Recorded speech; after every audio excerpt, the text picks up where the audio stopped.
Hoy día, y ya hace por suerte, hace unos años, cada vez se habla más del cambio climático, ¿no? Y si nos queremos fijar desde cuándo está estudiando esta temática, hay un dato que a mí me choquea porque hace más de 100 años, en el año 1896, ya un sueco empezó a alertar e investigar cuánto iba a aumentar la temperatura debido al aumento de las emisiones de dióxido de carbono, ¿no? Esto lo pongo como un dato para entender desde cuándo estamos hablando de este fenómeno y desde cuándo se saben los impactos que estaban por venir. En ese momento faltaban 100 años, hoy ya esto es presente.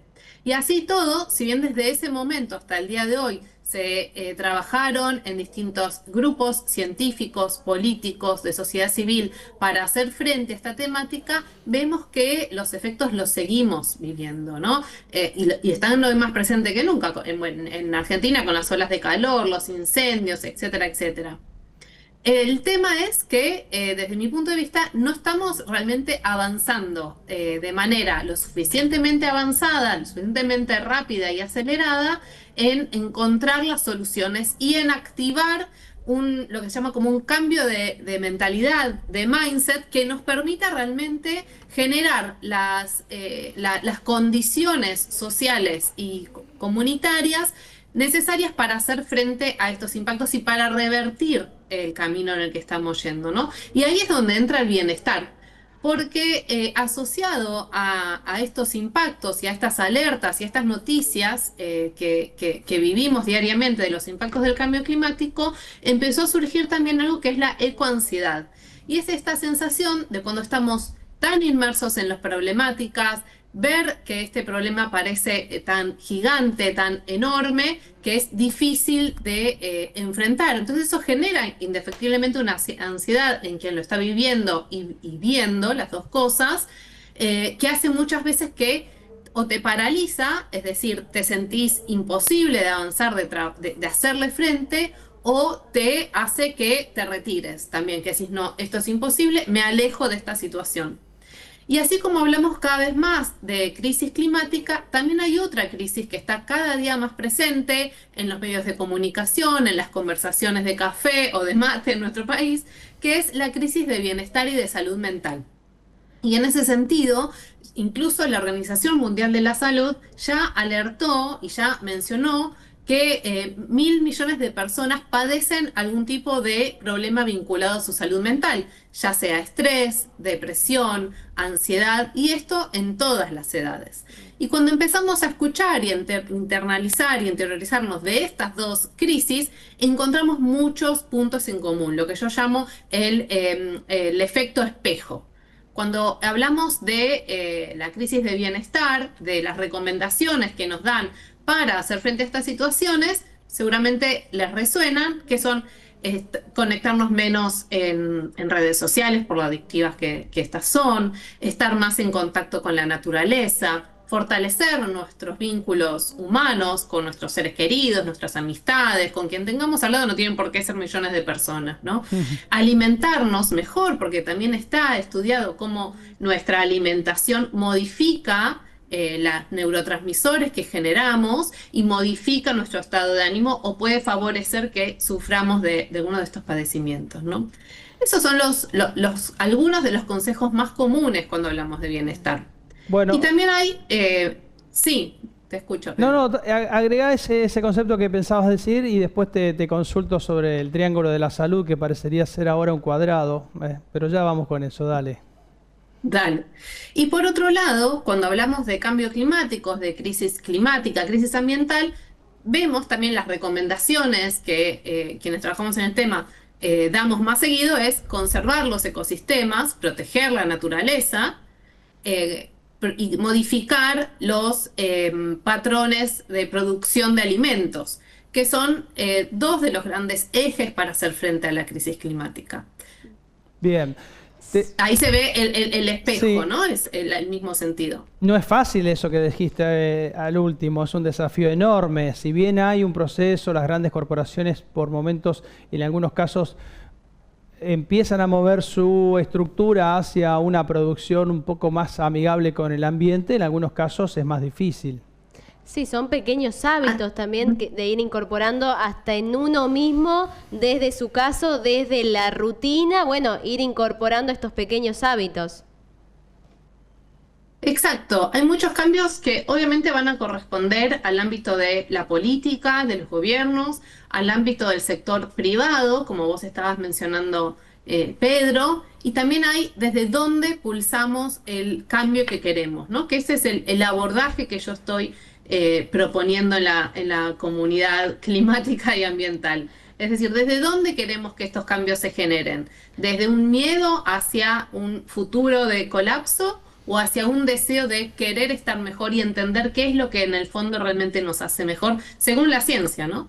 Paz, uno de los puntos que hablas es esta sobresaturación de información que hay. Hoy estamos expuestos a muchos estímulos, a muchas pantallas, y esto del cambio climático se habla también mucho. ¿Qué pasa ahí con la información? ¿Qué es real? ¿Cómo chequear? Porque hay muchos que también hablan del tema. ¿Cómo manejarnos en eso? ¿Con qué te encontrás en ese sentido? Mira, cuando me encuentro, por suerte, no sé si es por mi burbuja en la que vivo, pero la información con la que me suelo encontrar es real. Lo que pasa es que a veces es tan catastrófica que uno dice, esto, hay algo que no me cierra, pero no, lamentablemente es real. Después tenés algunos pocos que niegan el cambio climático, que dicen que no, que son ciclos naturales, que no tienen nada que ver. O que también tenés a quienes no lo niegan de base, pero dicen, de este problema nos va a salir, nos va a sacar, perdón, una tecnología futura que va a surgir en algún momento a partir de la inteligencia de alguien, ¿no? Un futuro solución que aún no existe y que en realidad seguimos inmersos en el problema. Entonces, sí, obviamente siempre es importante recurrir a fuentes confiables, evitar la desinformación, entender realmente lo que está pasando. Vemos, sí, muchas veces que muestran noticias que son viejas o imágenes de incendios que no son donde eran. Eso sí es importante chequearlo, pero para mí cuando hablamos de desinformación está, desde lo que yo observo, más bien del lado de negar, decir que no existe, no querer hacer frente al problema en la magnitud que el problema tiene. Bueno, vos hablabas recién de una tecnología del futuro que nos puede generar quizás una solución a estas problemáticas. Y bueno, uno entiende que también, hablando de tecnologías, se habla de inteligencia artificial. Hoy día es muy común, ya está en la conversación de todos los días. Bueno, la IA también genera un enorme potencial de crecimiento, de progreso, pero también tiene quizás una contra, que es cómo enfriar todos sus sistemas, ¿no? O sea, ahí consume recursos naturales a gran escala. Exacto.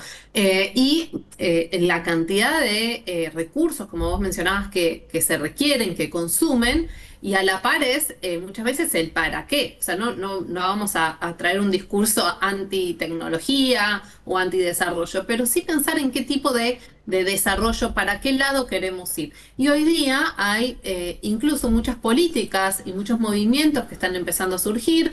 Esto quizás está más presente, por ejemplo, en Europa, donde empiezan a hablar de políticas de suficiencia. Es decir, realmente empezar a evaluar y a promover, entender, por un lado, qué es lo suficiente. Obviamente, lo necesario y la base de la cual tenemos que partir para hablar de estos temas de manera coherente es que todos los seres humanos podamos tener nuestras necesidades básicas satisfechas. Eso está sobreentendido. Pero a partir de ahí es realmente empezar a evaluar, bueno, cuál es lo suficiente, hasta dónde es ese crecimiento que requiere el mundo y qué tipo de crecimiento, ¿no? Es realmente por el lado de mayores, grandes corporaciones generando consumos de materiales y de productos descartables, o es hacia otro lado, hacia el lado que nos, como decía al principio, que también nos está indicando la ciencia del bienestar, qué es lo que está asociado a nuestra propia biología y a nuestro propio bienestar, ¿no? Que tiene mucho más que ver con naturaleza que con consumo. De hecho, desde la psicología se habla de algo que es el consumo compensatorio. que es otro de las consecuencias de la crisis de bienestar, que es del estrés, como mencionamos anteriormente, que es esto de consumir para apaciguar una emoción, ¿no? Que también va de la mano de la inmediatez de la posibilidad, perdón, de la posibilidad inmediata de comprar, de consumir, de adquirir cosas, ¿no? Entonces, ahí hay como que empezar a ver desde dónde es que queremos generar esos cambios. Y en esto que hablamos de tantos avances, la misma rapidez que hoy tiene todo, ¿en qué plano está tu investigación? ¿Cómo venís con ese tema? Bueno, es algo que me tiene muy, muy entusiasmada, realmente, que lo voy compartiendo a medida que voy avanzando en mis redes. Pueden ahí encontrarme en Instagram, @soypazgonzález, también en LinkedIn. Y es una investigación que es propia, porque honestamente durante muchos años sentía que este era el camino, no fui encontrando los espacios que estuvieran dispuestos a buscar innovar en el approach o en el enfoque que les damos a esta problemática. Entonces empecé a investigarlo de manera independiente. Es también una investigación que estoy compartiendo en la universidad donde soy docente. Yo soy docente en la Universidad Nacional de 3 de Febrero. Y bueno, ahí lo pueden ir viendo los avances en mis redes. Bien, la célebre UNTREF. Paz, consulta. Al principio hablabas de, bueno, el cambio climático y el bienestar. Y yo te dije por ahí que, bueno, el triángulo de la salud era el buen descanso, la buena alimentación y sumarle ejercicio. Y ahora parecería ser, bueno, que dibujamos en lápiz un cuadrado porque tenemos que agregarle esto de un control, un balance del consumo de redes sociales y de las pantallas en realidad, ¿no? Es como relacionándolo con tu concepto de bienestar. Exacto, y le sumaría uno más, que es el contacto con la naturaleza y los vínculos. Son dos puntos que son fundamentales, no solamente porque se diga desde que está probado, ¿no? Todo lo que genera en el organismo estar en contacto con la naturaleza. De hecho, hay un estudio que indicó que con solo 120 minutos, es decir, 2 horas a la semana de contacto con la naturaleza, ya se empieza a bajar el cortisol, que es la hormona vinculada al neurotransmisor asociado al estrés. Empezamos a tener beneficios en nuestro sistema inmunológico y son solo 2 horas por semana que podemos promover, ya sea usando los espacios públicos como parques, plazas que estén y ponerlos en valor, o también sumar verde, plantas en nuestra vida cotidiana, en nuestro hogar, en lo que tengamos a mano. Bien.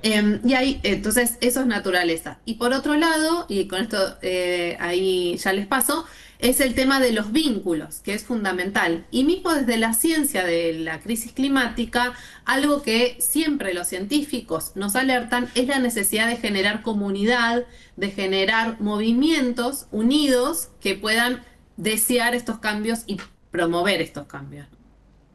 Bien, Paz, otra consulta. Hablando con un productor agropecuario, nosotros estamos en Rafaela, una llanura grande con una producción primaria muy importante. Bueno, la Argentina es así, la matriz productiva, básicamente agroexportadora. Bueno, hablaba un productor, decía, bueno, hace muchos años, cuando no había tanto desarrollo de informes preliminares de lo que va a pasar con el clima, la incertidumbre era la emoción dominante de un productor. Todos los días salía, miraba al cielo mientras el trigo crecía y decía, bueno, ojalá que el tiempo nos acompañe, el clima nos acompañe. Ahora el INTA da a conocer, ya 3 meses antes, más o menos los escenarios posibles de lo que pueda pasar con el clima. Entonces ahí dijo el productor, ya no es la incertidumbre, sino que es la ansiedad. Cuando te anticipan una sequía, ya hay una ecoansiedad de lo que, por ejemplo, hablas vos. Y realmente también produce un malestar anticipado, una preocupación en los productores, ¿eh? También ahí hay que gestionar esa preocupación. Tal cual, y aparte el sector agroproductivo en nuestro país y en muchos países es un sector muy fuerte para la economía y obviamente es muy fuerte e importante para producir alimentos, ¿no? Así que es un sector que no solo se ve afectado por los impactos del cambio climático, y ahí es importantísimo entender cómo la producción de alimentos puede ir asociada también con la conservación de naturaleza, para ellos mismos poder reducir estos riesgos. Y mira, hablando de riesgos, hay un dato que es, cada año las aseguradoras contra riesgos se ponen más restrictivos, tienen zonas que ya no quieren asegurar por los riesgos enormes que implica el cambio climático. Mismo para todos los sectores, ¿no? Como el de producción de alimentos, turismo y otros. Y también, eso por un lado, pero también el sector de agroalimentos en nuestro país y en muchos países como el nuestro, es uno de los principales sectores que generan los gases de efecto invernadero, que son los responsables del cambio climático, ¿no? Por el metano generado por los eructos de la vaca, por los agroquímicos, por la deforestación, etc. Y son cada día más los productores que empiezan también ellos a querer medir cuáles son las emisiones que ellos están generando, ¿no? Y cómo pueden encontrar formas de reducir las emisiones, es decir, su aporte su aporte negativo a esta problemática. Y ahí, por suerte, empiezan también a surgir soluciones para los productores, como voy a mencionar una, que es la plataforma Puma, porque es una empresa de tecnología agropecuaria de Argentina, que brinda un servicio a los productores para que puedan medir y reducir su impacto ambiental.